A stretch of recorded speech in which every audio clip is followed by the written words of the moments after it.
বদলাবে না। High commission থাকলে কি না থাকলে কি এর কোনো প্রভাব নাই সীমান্তে। সীমান্তে একটা বড় জিনিস দেখেন, যে বিডিআর শুধু লাশ নিয়ে আসতো আওয়ামী লীগের সময়, সে বিডিআর ঘুরে দাঁড়াইছে। এটা আমাদের বড় প্রাপ্তি। আমাদের আসল চেহারা, আসল যে সাহসিকতা সে ফুটে তুলছে। সাথে ছিল এলাকার জনগণ। আপনি দেখছেন বিএসএফ এর সাথে কিন্তু ভারতীয় নাগরিকরা কেউ নাই, হুম। কিন্তু আমাদের পুরা জনগণ। আপনি তারকারে বেটা এটা কিছুই না, তারকারে বেড়া আমাদের জন্য। আমাদের ওকে হুম। সীমান্ত বাড়াই দিব। তুমি আইন মানতেছো না, আমরা আইন মানবো না, পরে বার্গেনিং করবো জায়গা নিয়ে। সীমান্তে হুম। তার কাটতে আমার কতক্ষণ লাগবে আমি জানি না। সরোয়ার আছে ইনফেন্ট্রি, আমিও ইনফেন্ট্রি। আমাদের জনগণ বেশ জানো বাড়াবাড়ি করলে ক্ষতি হবে ভারতের, আমাদের কিচ্ছু হবে না। কারণ ওই পারে বাংলার প্রতিবেশী, এই পারে লোক এরা এক। এটা হয়তো যশোরের সাথে মিলবে না, কুষ্টিয়ার, বাট যে যে এলাকার ঘটনা ঘটতেছে এপার ওপার কিন্তু এরা বহু পূর্ব থেকে আত্মীয় এবং পরিচিত। বহু হুম। পূর্ব থেকে স্বাধীনতার পরে বহু বছর ছিল তার কাটা ছাড়া। তার কাটা দিতে বেশি বছর হয় নাই, প্রায় আমরা যাতায়াত করতাম, তেমন কিছু আসা যায় নাই। এখন তার কাটা দিয়ে তারা আমাদেরকে আটকাতে চাচ্ছে, তোমরা বাংলাদেশি, ভারতের পশ্চিমবঙ্গের বাংলাদেশি, বাঙালি বাঙালি না। এটা হলো ভারতের দর্শন। আপনি দেখেন এপার বাংলা ওপার বাংলার প্রতিটা বিএসএফ এর এলাকায় দেখেন, সীমান্ত এলাকায় এরা এক, কালচার এক। ওই বিএসএফ হলো বহিরাগত। হুম। যদি ঝামেলা বাড়ে কিন্তু এপার বাংলা ওপার বাংলা মিলে যাবে, বিএসএফ দৌড়ানি খাবে। এটা ভয়ঙ্কর খেলা খেলতেছে মোদি, চিন্তাও করতেছে না কেন্দ্র সরকার তারা কি ভুল করতেছে।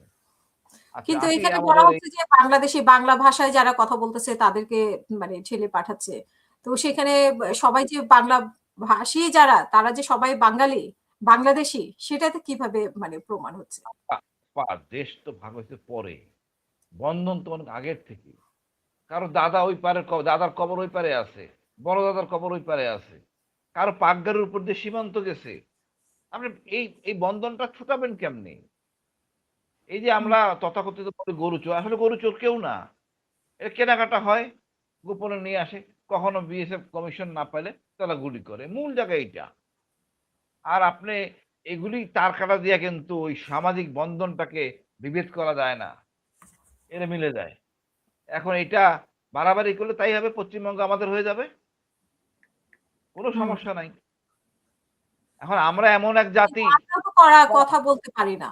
সেটাতে কি আমাদের সমস্যা না? না না, আমরা বলতেছি তো, আমরা বলবো আরো কঠিন ভাবে।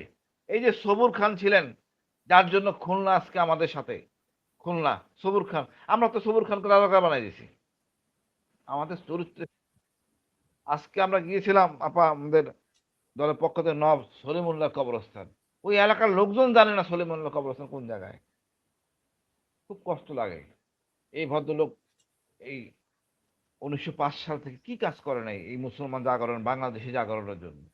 তার কবরটা আইডেন্টিফাই নাই, জেলখানা পাশে। আমাদের ঘাম বেরিয়ে গেছে এটা খুঁজে বের করে ঢুকতে। হুম। হুম। কবরটা দেওয়া হয়েছে কোন ভাবে, পুলিশের গার্ডে, যাতে কেউ লাশ দেখতে না পারে। আসলে আমরা যে অতীত ইতিহাসটাকে সম্মান না করি, সামনে যাইতে পারবো না। আচ্ছা আসি আমাদের রাষ্ট্রদূত। এই রাষ্ট্রদূত তো উদ্ধত্তপূর্ণ আচরণ কথা বলছে।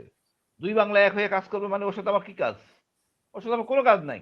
নেড়া বেড়া, নেড়া বেলতলা একবার যায়, কিন্তু আমরা বাঙালিরা হাসিনা পাল্লায় পেরে কয়েকবার গেছি। আমরা আর যাবো না, হুম। আমরা আর যাবো না ওর কাছে। আমার কেমন কিছু নাই, ঠেকা নাই আমরা। আমাদের চিকিৎসাটা ডেভেলপ করতে পারলে ইনশাল্লাহ আমরা সচ্ছল। আমাদের পর্যটনের জন্য ভালো ভালো জায়গা খুঁজে বেরোচ্ছে, আমাদের জনগণ এইসব জায়গায় বেড়াতে পারবে। ভারতে না গেলে আমাদের চলবে। দেখেন না কি হয় ভারত শেষ পর্যন্ত।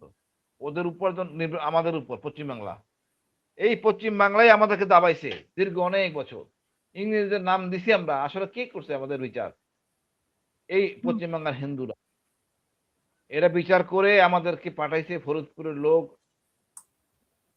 নোয়াখালীর লোক, আন্দামানে সব বাঙালি ছিল। এই রাষ্ট্রদ্রোহী মামলা দিছে আন্দামানে কালাপানিতে। আজকে সেইটাও এখনো করতেছে।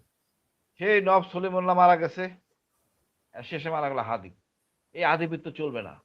আমরা ঘুরে দাঁড়াতে শিখছি, আমাদের জনগণ ঘুরে দাঁড়াতে শিখছে। আপা আমি তৃণমূলে কাজ করি, কথা বলি লোকজনের সাথে, আমি দেখি তাদের চাওয়া পাওয়া কি আমাদের ভাষায় এক। তার এত খুশি, ভারতকে গালি একটা দিচ্ছি মনে করেন, তারা মহা খুশি। হুম। এই সুশীল মিনিয়ে মিনিয়ে কথাবার্তা আমরা শুনতে রাজি না। পরিষ্কার সরাসরি কথা। এমন কিছু হয় না ভারত থেকে আমরা না, ভারত কিছু না করলে আমরা মরে যাবো, নো। আমাদের গর্বিত প্রবাসী আছে, তাদের জন্য আমরা গর্বিত, তাদের জন্য আমরা তেমন কিছু করতে পারিনি, করা উচিত। সুতরাং ভারতকে ভয় পেয়ে নত যাওয়ার কোনো অবকাশ নাই। এই অ্যাম্বাসেডর আবল তাবল যাই বলুক, তাকে প্রথমেই শর্ত হবে আওয়ামী লীগদের ফেরত পাঠান দণ্ডের জন্য, পরে আমরা আলোচনা করব কি হবে কি হবে না। এর আগে আলোচনা নাই, কোনো বন্ধন নাই। ধন্যবাদ আপা।